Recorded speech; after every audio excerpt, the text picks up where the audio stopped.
Another question, Anon says, how long were you working as an illustrator before you were offered to write and illustrate your own books? Did you have an agent who encouraged you to write and illustrate your own work?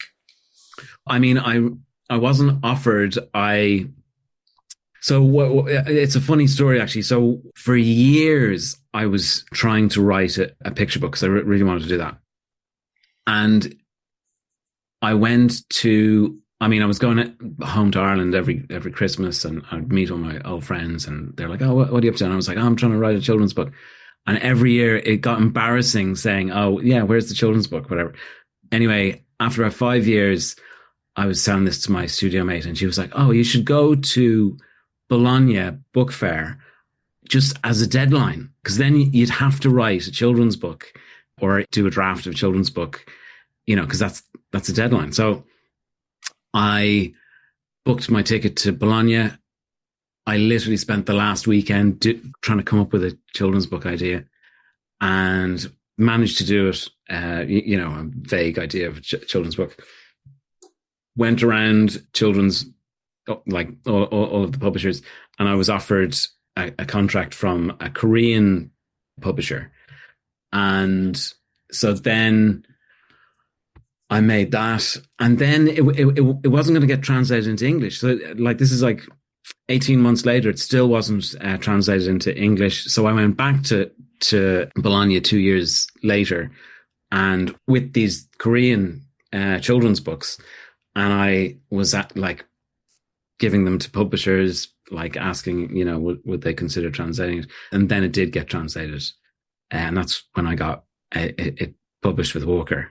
And so, yeah, it was really just trying to get into that. And it was funny, actually, when I went to Bologna the first time, my work kind of stood out like a sore thumb because it was computer generated, and a lot of the children's books were quite watercolor or traditional stuff. So there was only a few publishers that took an interest, and actually the Korean one was a really artsy publisher, and some of the European ones were doing more sort of graphic-y stuff, but a lot of the British publishing houses weren't. So my work definitely didn't really sort of fit in with a lot of the children's books at that time. Which is another endorsement of the whole kind of find your voice, fly your freak flag, isn't it? I can imagine at the time it probably really scared the horses, because it didn't really look like anything else, did it? It didn't look like children's books. But now you have created in a new avenue for children's books in many ways, because it was quite groundbreaking. Yeah, it doesn't look unusual now, but yeah, definitely at the time there was. It didn't look in any way unusual amongst the sort of the work in magazines and newspapers, which is where I had come from. I wasn't innovating anything, but it just hadn't migrated over to children's books in it. So yeah, I worked. I didn't say that in the talk or anything, but I worked for a year.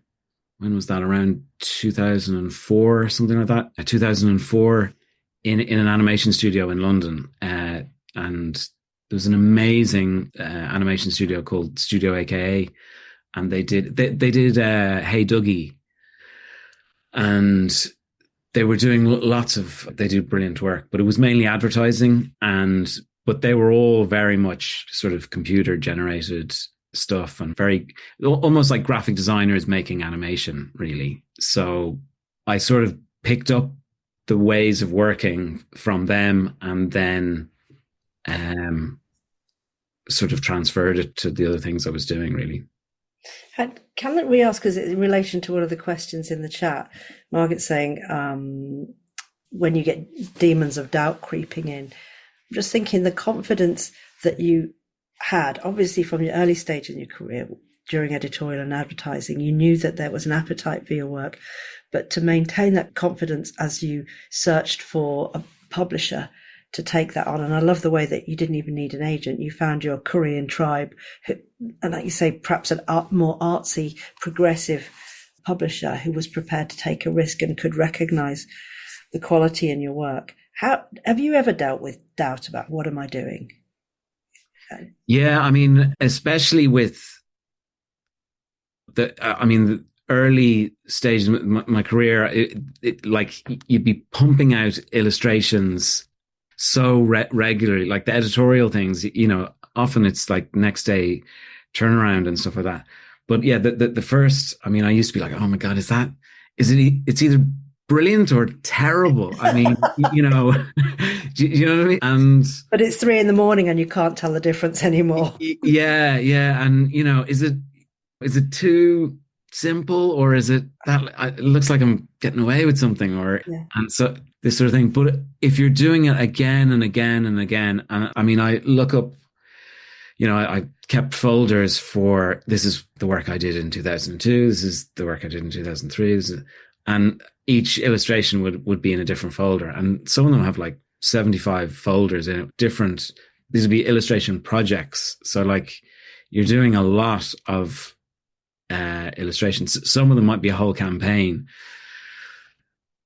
And yet, like I had to do that amount of work to get money for rent. Like it was just, I mean, you get like, some of them would be like a few £100 or whatever for a sort of editorial illustration. And, you just have to you'd be doing at least 1 or 2 a week, and then hoping for an advertising illustration. But yeah, you just sort of, after a while, I mean, you even get to know the art directors and everything, and you're like, it's fine. They actually tell you we're going to print. It's fine, Chris. Don't worry. You're like, okay, and then the art directors reassured you, and you desensitized yourself by producing so much work that you put the doubt to sleep. Yeah, well, the thing with actually the really useful thing with working in animation was just how ruthless and brutal everything was. You'd come up with a sort of storyboard and they're like, no, axe that. You're like, and then it's gone. And then you realize it's much better after they edited out all the bits that, you were sort of, you'd worked ages on. Katie says, kill all your darlings. You need that with collaboration though, don't you? For someone that you trust to say, no, I'm sorry, you can't put that in. That's going to go. Yeah. And another thing that was interesting, I'd never thought about using words and writing, but working with advertising copywriters and stuff like that, I was honestly jealous of their job. I just thought, wow, that's so much fun. They just sit around and come up with a slogan, and it's, a sort of funny, witty slogan. And I was like, oh, that seems like great fun. Then it works really well with the illustration, or they say, oh, well, since you've done that, I'm going to change the wording like this. And I'm like, oh, that, I want to be doing that. So that was one of the things that, just sort of made me realize, oh, I could write. I could try that. It's not so hard if you just, the illustration is there and you've just got a sentence underneath it. What is that sentence? What makes it the funniest illustration it can be? And it's just the wording, and it's either funny or it's not funny. You know what I mean? And so that was very inspiring for me, just getting to work with all these other sort of creatives who each had a different angle on what we were putting out. Yeah, that whole thing of like the word is apple, but the illustration is a banana, so that you're never repeating it. And there's that interplay between it. That's a great piece of advice though, for people who are a bit nervous about writing, to think of themselves as author illustrators and making the story picture led in that way. Have you got another question, Helen? There's one from Anna about AI. Should illustrators be highlighting the legal and professional guarantees we provide, the things we automatically agree to when we sign contracts but might overlook since they're non-creative? Or do you think government's weakening in copyright means some clients will stop caring about getting sued? I don't exactly know what the question means. Maybe we could just talk about AI a little bit and how do you think it's going to threaten illustrators' careers? I'm very worried about this. Yeah, I actually, when I first moved to London in around 2003, the AOI, the Association of Illustrators, had this. They offered this course where they said, "We'll teach you copyright over 2 weekends, and if you do this course and agree to look at members' contracts, provide them with advice, you get free membership." So I did that, and I did it for about 5 years. And it was just a way of me to sort of connect with the illustration community here. And so a lot of the copyright advisors, I'm still in touch with them all. They were really worried and are really worried about the whole situation with. So for people who don't know, any work that you make, whether that's illustration or writing or music, composing, whatever, if you make it, you don't have to do anything. It's already, the copyright is with you. And if someone is inspired by it, that's fine. If someone copies it, they're infringing your copyright. And what generative AI does is hoovers up billions of images. So the Midjourney and a lot of the Gen AI image things, they have been using this sort of database of 5.6 billion images, and they're basically scanning like the entire images and then reproducing the work. So, if you type in "do a squirrel in the style of Chris Haughton" or whatever, it will come up with sort of my colors and sort of a graphic sort of squirrel. And this is clearly illegal. It's absolutely illegal under copyright law. But the government is trying to change that because they're being paid. Big tech has enormous amounts of money, and they've been, they've been cozying up to the government.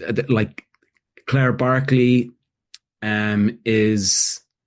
she was ex-CEO of Microsoft UK. She's now the Minister for Industrial Strategy. Lord Valence was head of like Poly something, which was bought by Google. Basically, it's a Google company. And he's Minister for Science, I think it is. But basically, there's, I'm actually going to the House of Commons with the AOI in about 10 days' time to argue our case in front of MPs, Labour MPs. But yeah, it's very worrying. I mean, there's lots of ongoing court cases at the moment, and because anyone who produces creative work, there's 2.4 million people in the UK that are part of the sort of creative industries. And potentially, Gen AI is taking your work and without taking like any permission is using your work and then producing something that is potentially competing with you. So it's completely ludicrous to want to change copyright to suit them. So yeah, it's a very worrying development. But yeah, the press is with us. But I mean, I don't know how powerful the press is anymore. There's a statistic that I heard that Google and Facebook together earn more through advertising than every single newspaper in the world combined. Wow. So you're sort of fighting against a giant. Like this is the situation. So, but I have a history of copyright in my book. So there's like, it's very, I mean, it sounds a lot more interesting than, or it is a lot more interesting than it sounds, but it is really interesting. And it actually, copyright came from censorship, an attempt on censorship. And that's where we got copyright. Anyway, so I've probably... There's a group of illustrators all gathered here tonight. I think I just feel like saying thank you so much for doing all this research and going to Parliament on our behalf, because I feel unequipped, and I'm glad you've got the kind of brain that can hold all this information and talk about it confidently. Brilliant. No, well, yeah, please do get involved. And, you know, I share things occasionally. Follow the AOI. And if you're not already a member, join the AOI. They're doing amazing, amazing work. And they're the thing that, you know, they are the equivalent of our union, closest thing we have to a union. So they're sticking up for our rights. And there's others, you know, DAX and others, but Society of Authors and the Association of Illustrators are fighting this together, and they regularly have meetings. You know, Derek Brazel from the AOI was saying it's really incredible because they literally have they have meetings now with all, you know, from musicians to journalists to authors, illustrators. Everybody is absolutely terrified of this, and they're all coming together. And we're thinking, there's a little group that we've from the AOI. We actually met up a couple of days ago, and we're thinking of doing some sort of strike. I don't know, but with sort of social media strike. We're going to try and do a little animation to explain the situation, to get more and more people involved in this. But yeah, it's really, really worrying, because I think it's not just our creative thing. The problem is, like, who holds the governments to account now if they have reduced all writers, journalists, authors, artists? We're always the annoying ones that sort of go, no, you're not doing this or whatever. I mean, this is why we have freedom of speech. But if we don't have any way of paying any authors because ChatGPT is doing it, we don't have a voice. And they're using our voice against us, because it's like everything that went into to make ChatGPT was created by us. It wasn't created by them. It's just, yeah, it's criminal. It's absolutely criminal. And I can't believe this Labour government is siding with them. Yes, down, yeah. Chris, is there anywhere outside of the AOI, or is there a way to join without having to buy the AOI membership? I'm only asking that from a kind of, if you're economically challenged and you think I can't afford membership, they need to gather as many illustrators. Oh, absolutely. No, and you don't need to sign up as a member. You can just follow them on Instagram. They're always posting about any, the latest developments. Simona has a blog called Against the Box as a Substack thing, and she's posting regular updates about Gen AI and the sort of fight against it. But we just need to get all the creatives together, don't we? Musicians, artists, writers, and globally into one. Each country is going to have its own approach. Do you think the UK is worse with them offering to hand our copyright to tech companies, or is the US the same?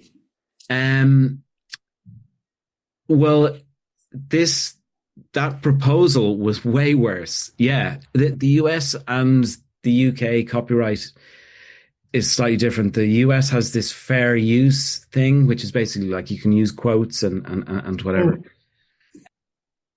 Well, there is a huge amount of fight back in the UK. The UK really is a cultural superpower. It punches far beyond its size in terms of, I mean, music and art and writing. Really, it's insane. And we're terrible. We're not terrible, but there's not that much big tech here. It's all in the US. So it just doesn't make any sense. It's like completely shooting yourself in the foot. But I mean, the big tech is just cozied up to the government. I mean, you see in Trump's inauguration, but it's exactly the same all around the world. And they've just got money coming out of their ears. It's just... Let us know about the strike, because we'll put that in our newsletter, and we'll put all these links to the different groups working to protect their own copyright into some of our newsletters. Maybe we'll do a special and we'll get everything out there, and that will bring all us good shippers on in one go. I mean, we do put a lot in the Facebook group about it whenever the AOI is putting things out there, or any of the different groups like DAX. Yeah, brilliant. So let's keep connected on all of that, so we can unleash the power of the ship on them. That will stop them. Yeah. Well, we've kind of run over. We haven't got Katie here to help us keep to our boundaries. Otherwise, sorry for going off on one with AI. It's just no, we need someone to do it. Because we get questions, don't we, Helen? And we are aware of things, but it's like standing in a river, and the river is flowing past you, and whatever you say as a statement at that point will not be true in a month's time. And it's just so hard to grasp what to do other than come out in support of artists and creatives and join all the bodies that we can that will help fight this. But we really appreciate you talking about it and all that you've done for illustrators. Thank you for that, Chris. Yeah. No worries. And there's a whole group, Jed Adamson, Simona Sirola, Momoko Abe, Benji Davies, and Derek in the AOI. I mean, there's loads of people doing great things. And so, thanks to them. Well, if you ever want to pass any info or names or actions on to us, please do. And we'll send it straight out, because never mess with the middle-aged ladies. And the middle-aged men, yeah. And the middle-aged men as well. Well, when we can bring them all together, we could solve this. But I really appreciate you talking about it, and for sharing all your ideas and your thoughts about your work and answering our questions on the spot. It's been really nice having you here. Oh, my pleasure. Yeah, and I hope some of that was useful. And thanks so much.